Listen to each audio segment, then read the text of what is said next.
Today, we are going to be taking a look at some building details. You could call these building hacks or nice little details to add to whatever you want to make in Minecraft.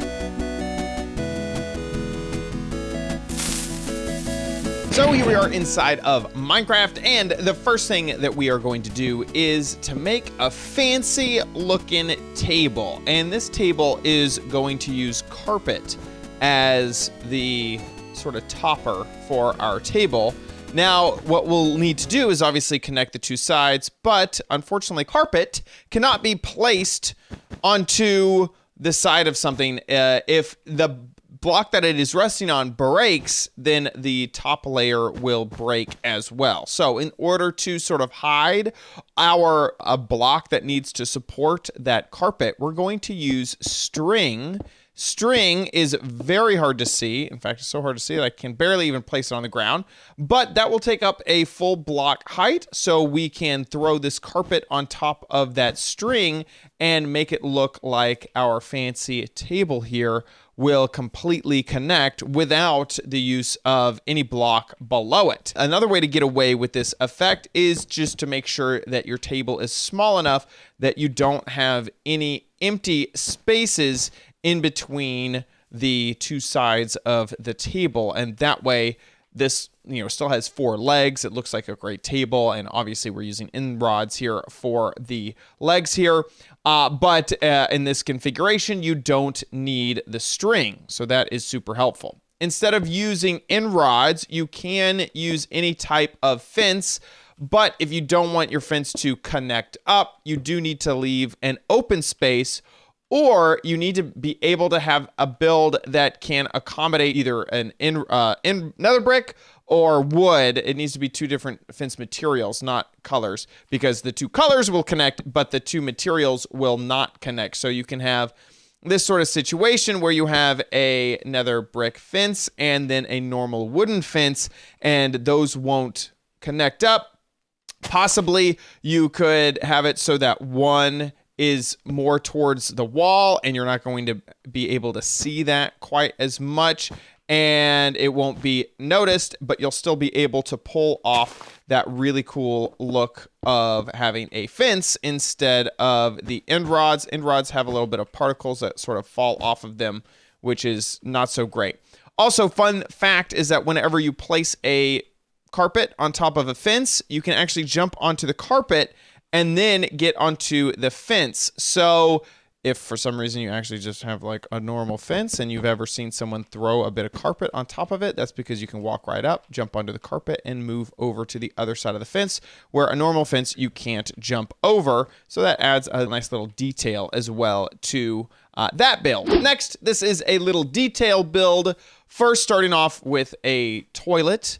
And this could be either a full block or a stair, but it is very, very simple to make it look like a toilet. Add a button as a little lever. But what I absolutely love is actually a separate little detail. So your toilet is obviously going to need some toilet paper. And what I love to do to add this toilet paper is all you need is an item frame, a button, an oak button, and you need some quartz, which we already have. Throw the item frame onto the wall, add the block of quartz inside of that, and then add the button to the wall, but not inside of the item frame. And you'll get this sort of, it looks like a little bit of toilet paper just hanging out there for you to go and pull off of the roll and then to, use while you're sitting there on the toilet. So this little toilet paper detail, absolutely love it. If we're going to be talking about tables, one of the classic table designs is to take some stairs and then throw them into the corner of a block just like this, so you have that right angle, and then to do the same thing on the other side, and then you can fill that in with a slab, and you have this pretty convincing looking side table. One of the things that I absolutely love about this is that the game has actually been updated so that you can now place things on top of these as if they are solid blocks, which you couldn't do in previous versions of the game. So placing items on top of these blocks, just as you would a normal solid block, is super duper awesome. One detail that I've showed off in the past is to use item frames on the top or even the bottom of items. So item frames can now be placed in a whole bunch of different orientations, which is incredible. And they can also be placed next to each other in the same block, which is really, really, really cool and like breaks my mind. But item frames on the top of a surface make really good looking plates. So you can fit a item into them, and then especially food related items, so like bread looks really, really good. You fit that into an item frame, rotate it so it looks like you're about ready to take a big old munch out of it, and it looks fantastic. You can do one extra step on top of that if you have birch pressure plates and they can be incorporated into your build. Then you can place a birch pressure plate into or on the block that has the item frame, and it'll go into the item frame and hide the item frame. Now, it does need to be birch because the border of the item frame is also birch. So I'm going to use this acacia, and you can see that it does this really weird Z-share sort of situation. So you'd be able to see that if you didn't use birch. Also, if you accidentally trip one of these pressure plates, they'll stay down. They'll like be pushed down and then stay down because this entity of the item frame and item in the item frame will always be there. So what you have to do is break the pressure plate and then set it back down on top of it, and then it will be hidden once again. You also have to make sure to put your item into the item frame before you put the pressure plate down. Now, I did find a little bit of a weird bug. It's a visual glitch, and that is if you have item frames and pressure plates next to another block, they will show off a little bit more because I think there's some type of like ambient inclusion thing going on here where it's darkening the pressure plate, but the item frame is not getting the same treatment. I tried it again over here and had the same issue until I removed the leaves. So as you can see, I have the same thing. Right when I remove the leaf, it gets a little bit better. And the second leaf gets even better until you can't tell that it's going on. So over here, if I was to remove all of these blocks, then once again, you can't tell that it's going on. So be aware that when you place this next to a wall at the moment, and this may be a bug that gets fixed in the future. If you place this next to a wall at the moment, then you may get a little bit of visual glitches. This next detail will add a little bit of character into a rug for a room. So you can see this is a normal carpet here on the ground, but it has a little bit of extra flair around the edges. This could be considered a border or just a nice little design inside of the rug. How are we pulling this off? Well, with signs. So right now we're using two different types of signs. We're using the acacia and dark oak signs. If you wanted a simpler look, you could also just do this all in just a single color of sign. So we'll just use an oak sign and pull off the same technique over here. First, you need to create a hole for your rug to go into. Then place down a sign, and remember the sign will be whatever orientation you're facing. And you can even add these little cross designs too, if you want little 45-degree angles at the edges of your carpet as well. So this one will design that direction. And all we're doing is placing them around. See, I got the angle just a little bit off right there. So all we're doing is placing these around in a circular way. Then we take our carpet and you can just right click on top of all of the signs and they will be immediately placed on top of them. And then in the middle here, you can just place a single carpet and then the second carpet will match up to the top once you set it on top of that.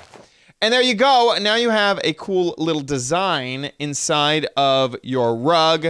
And as we did before, you can mix and match colors to create whatever you want. If you want to create an area that maybe isn't so vibrant and lively, like maybe in a haunted house or a cursed place, you can kind of kill all of the foliage by using coarse dirt.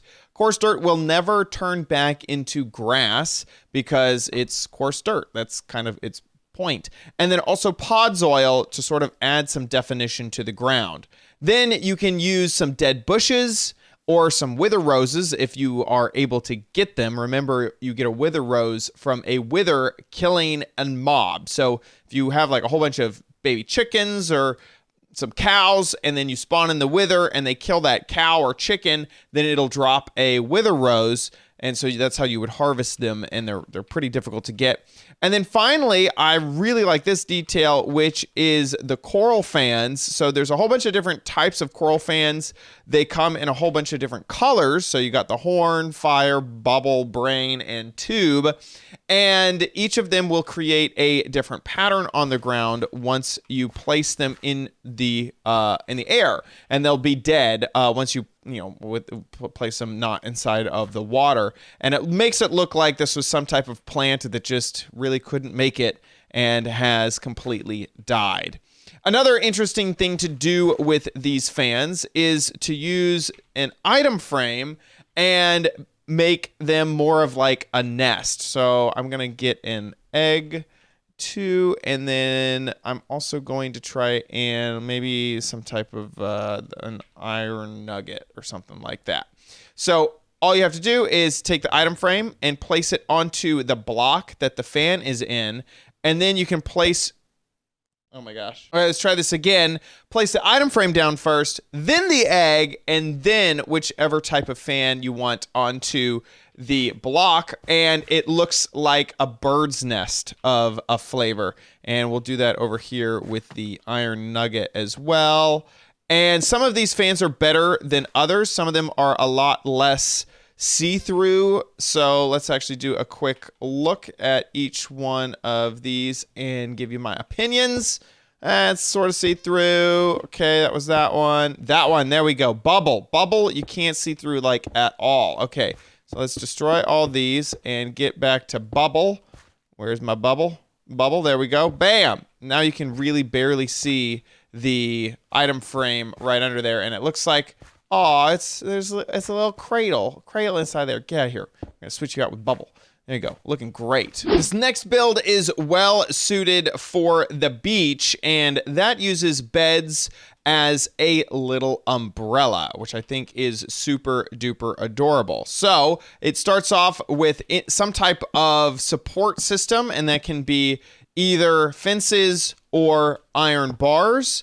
Those go up a little bit, at least 2, and then go ahead and place, I like to use a light source because that will make sure that it's nicely lit once night comes. This could be sea lanterns. Right here, I am using some glowstone. Actually, let's do one with a sea lantern because I feel like that will look a little bit smashing, if I do say so myself. That was no pun intended, since I just smashed that glowstone. And then you go ahead and attach your beds. And I like to use some type of color that I think would also be in an umbrella. So maybe white and black would be a nice color. And the way to do this is to look at the side of the item and just place it right on there. Now you can get a little bit fancier if for some reason you don't like how the pillows sort of are on the outside. So you can see that's that one design. But if you wanted the pillows to be more in the middle, which would make it look a little bit better, just go ahead and add a extra block and then place down the bed. And then you can destroy that temporary block. And then you can place each of the beds onto the previous bed that you placed down.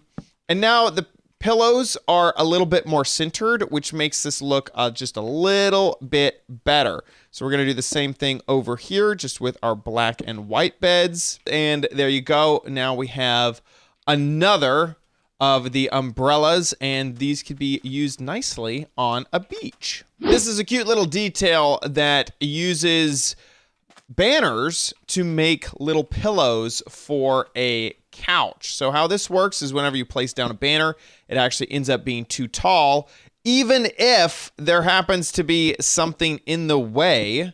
so that banner will cut through that extra block. And so down here we have 2 banners that I just placed on either side. Now there is a funny glitch here. I'm gonna actually break these up and fill in these holes in the back. And that is, if there's no light touching the banner, well, then the banner acts as if it's in full dark. So if I close this up, the banner turns black, which is probably not intended. So you do need to have some way for that to get any type of light, or just have black pillows. Ladders are not the most gorgeous of things in Minecraft, but sometimes they are necessary in order to get to from one place to another. This little tip is super fun. Whoops, get out of here. And so if you build up using these trapdoors, and then you can open each one of them like so, and then on the back side of them you can place your ladder. If you happen to open the trapdoor, then the ladder will break. But this is a nice way to get, whoops, get out of here. You do need to hold down shift whenever I need to now open this. Get open. There you go. Whenever you place down a ladder, but there you go. So if for some reason you needed a ladder to go straight down into a build, you could have almost like a rope ladder using these trapdoors. If you have a little farm going, why not also have... Obviously, your farm needs some water in order to be effective, but why not have a wheelbarrow to go along with it? This has, obviously, its wheel and its handles, and you can even fill it up with some compost there so that it actually... No, don't fill it up too much, because then it's just gonna... Well, I guess that doesn't look all that bad either.